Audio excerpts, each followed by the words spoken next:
So, one more presentation before lunch. I'm Richard Fellner. I'm the CEO of Nowcast.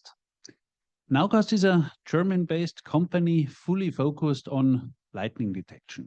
So all what we are doing is research around lightning. We are designing and building our own sensors. We are building up and running our own networks where we sell the data to many industry sectors. So we have high precision networks all over Europe, Australia, the US, Colombia, Peru, South Africa, so several countries. In addition to that, we have a global lightning detection network where we cover the whole globe, including the oceans. So this is ready, this is available anywhere. This can be an immediate start. This can maybe also an intermediate step, which leads to a local system then. So there also we sell the data. And we also sell networks. As in many countries, the meteorological service prefers to have the own network, to have full ownership of the network, full ownership about the data, being able to utilize it by themselves, monetize it by themselves. So we also sell complete networks. But now the topic is high precision lightning detection as a, I feel, fundamental cornerstone for each and every early warning system. In the morning, we spoke about severe weather. Tom has shown some figures, shown some examples, what severe weather, what these weather-related disasters cause in the countries. And especially this region, the Caribbean region, is very much affected by it. And if I see what WMO is saying, they're saying 40,000 people every year are dying due to weather-related events. Other statistic is that every year, fortunately, 20 to 20,000 people are dying due to lightning strikes. So this is a massive problem. This is a very sad fact that so many fatalities due to severe weather, due to thunderstorms. But it's not only about this, it's also about financial losses. There is so many damages, so many disturbances. Operations are interrupted.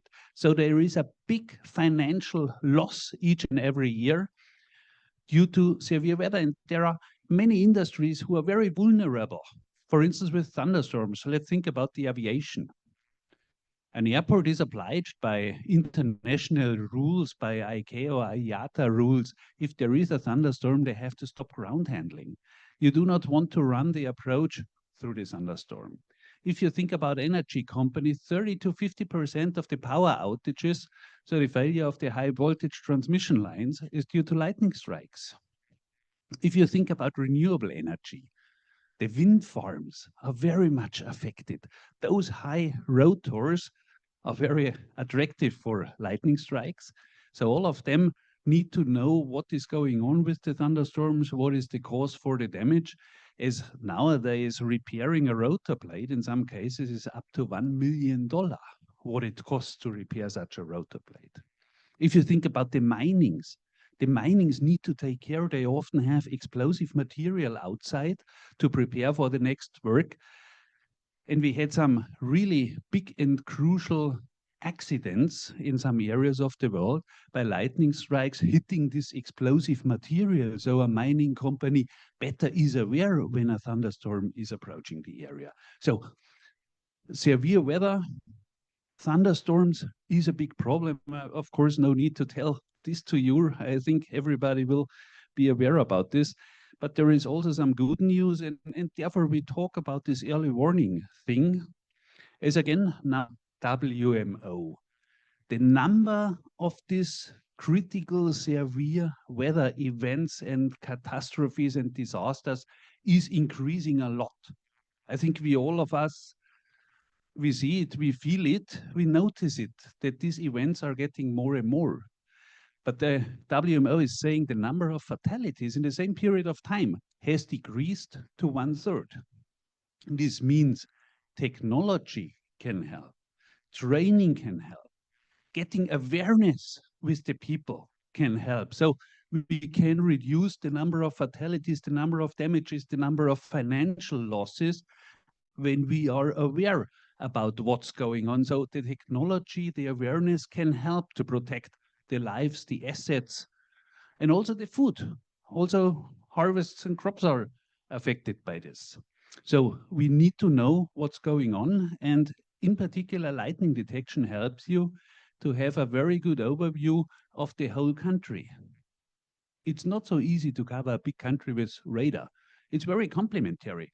With lightning detection, you can cover with a very reasonable effort the whole country.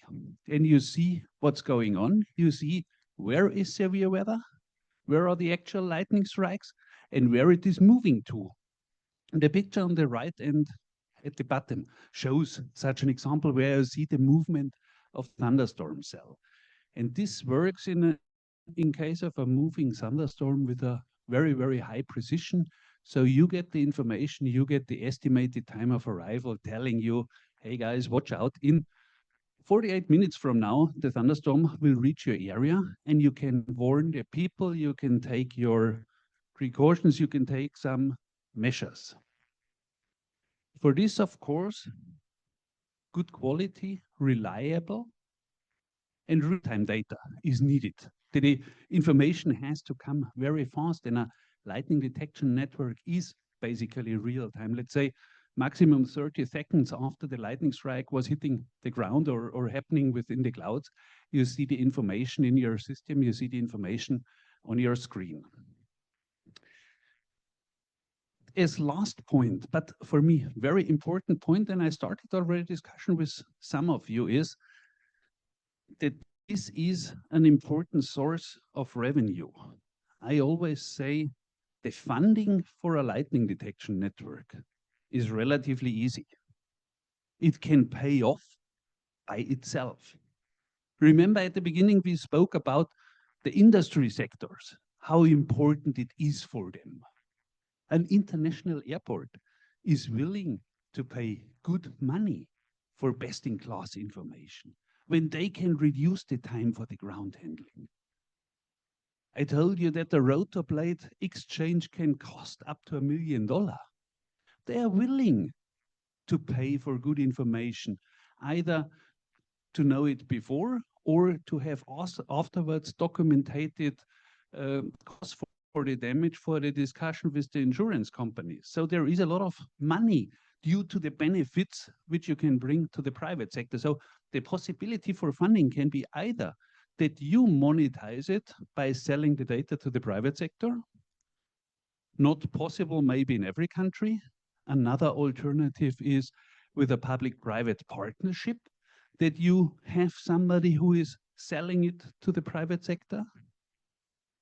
Third option is that when you start a discussion with your government about the funding, when it's a government-funded project, this is an additional argument, even if it's not the money what you get, when you can explain to the government that this is not only something what you as a weather service need to warn the people, but that you also bring a lot of benefit to the industries in the country. This is another argument for the government, and maybe you can start a discussion from this side. Let's say a more business case oriented discussion.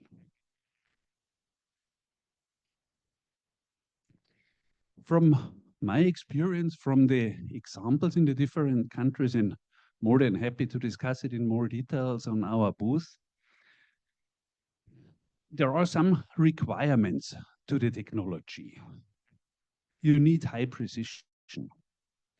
The precision is important as there are statistics, I can show it to you, how much time you can save, for instance, for the ground handling stop at an airport when you have a very high precision of, let's say, 100 meters or below, or you have a system with 1 kilometer or more, as you need to add this uncertainty to the time during the safety buffer. This is a complicated statistics. I could explain it in more details. So precision is important. Sensitivity is important to detect also the very weak lightning strikes,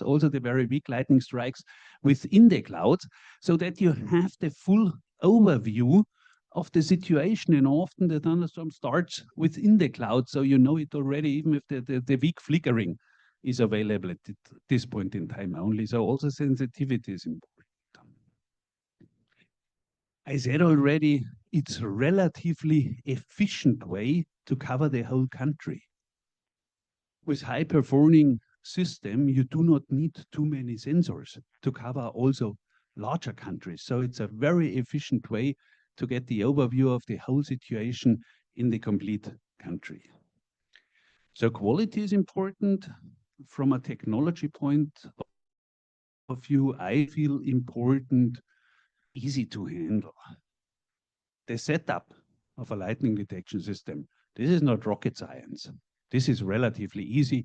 We support you remotely. This easily can be done. There is no need for regular maintenance that you go out to the sensors regularly. Supervision is done remotely. Software upgrades are downloaded remotely. So this is a very efficient way to run this technology. And one point which for me is important, and sometimes it's in some cases even a differentiator. We as nowcast, we provide a long-term support for this network.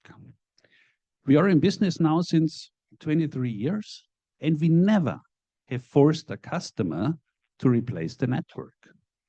In our case, it's not that we are saying after 7, 8 years, hey, this technology is discontinued, you need to renew it.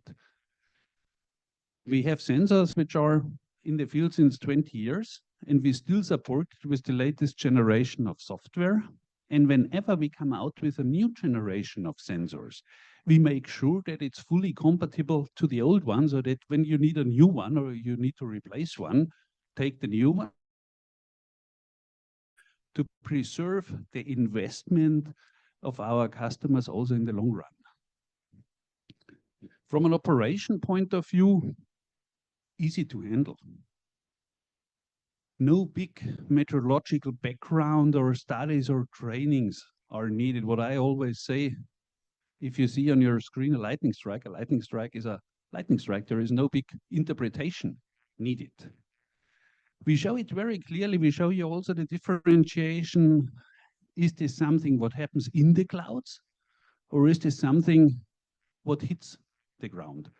Something often important to differentiate.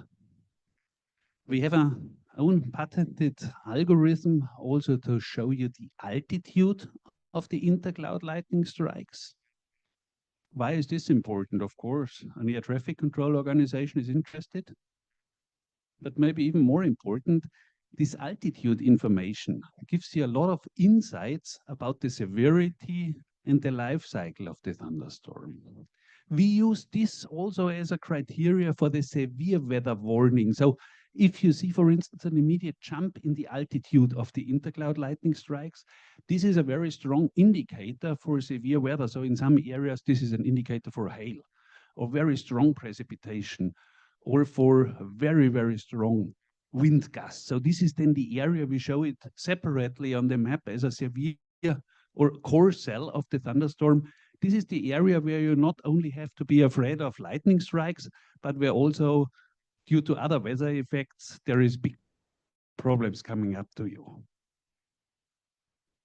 Yeah, last but not least, I said it already, the nowcasting, we tell you and show you graphically for the next 60 minutes where the thunderstorm is moving to, and this works highly precise, and you can use it for warnings via SMS, via emails to inform the relevant people that something is coming up.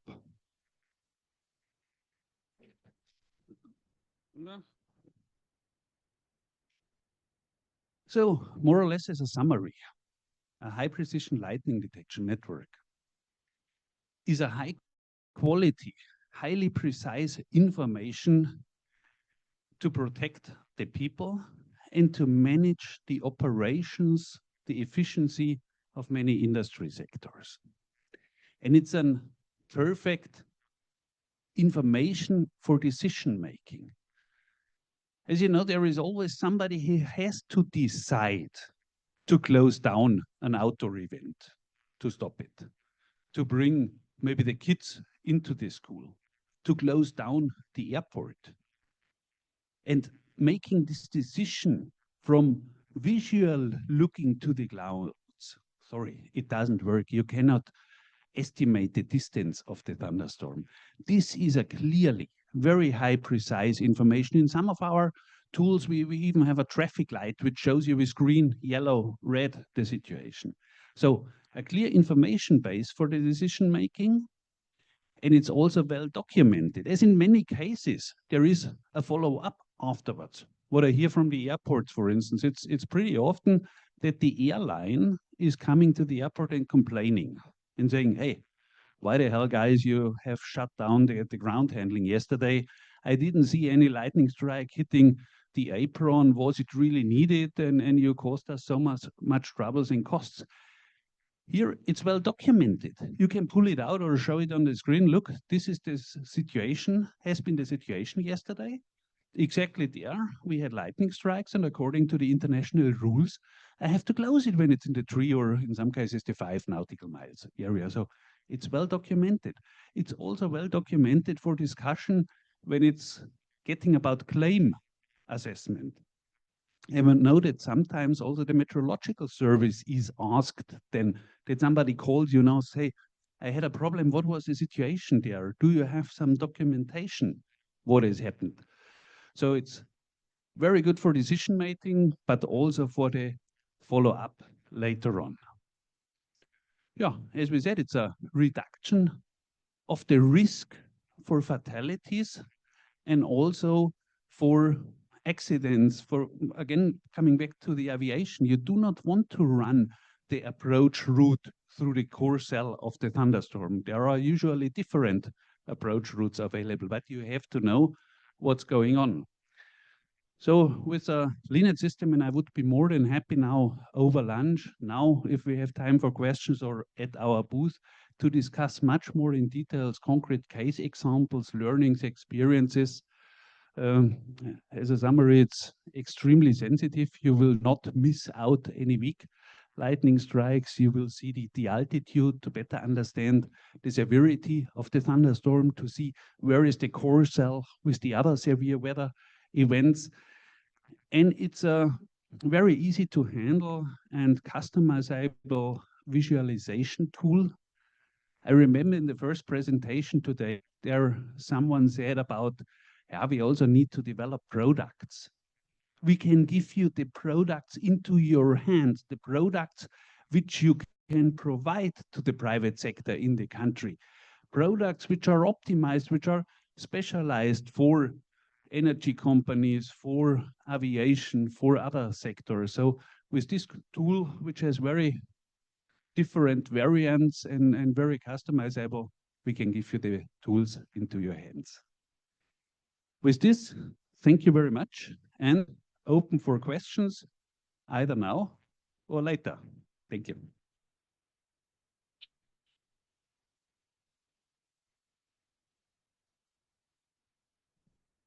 Questions or hungry? It looks like hungry.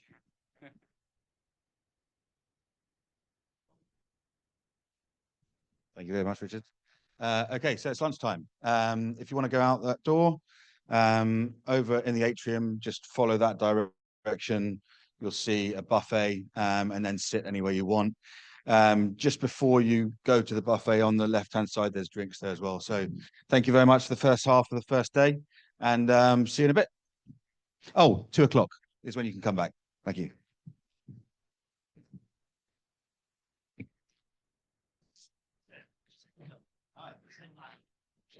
Hi. Yeah, thank you.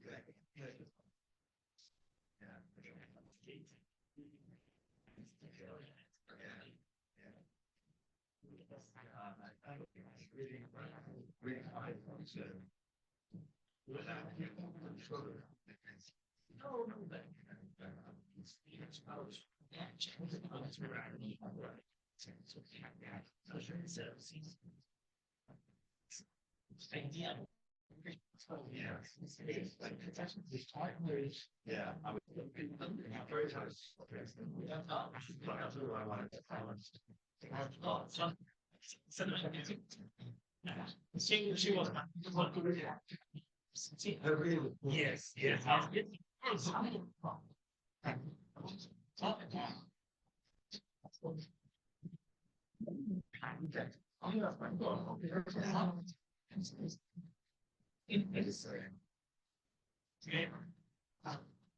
So, I don't know, since grade two, she was my professor. She teach us, you know, wow. Team all day.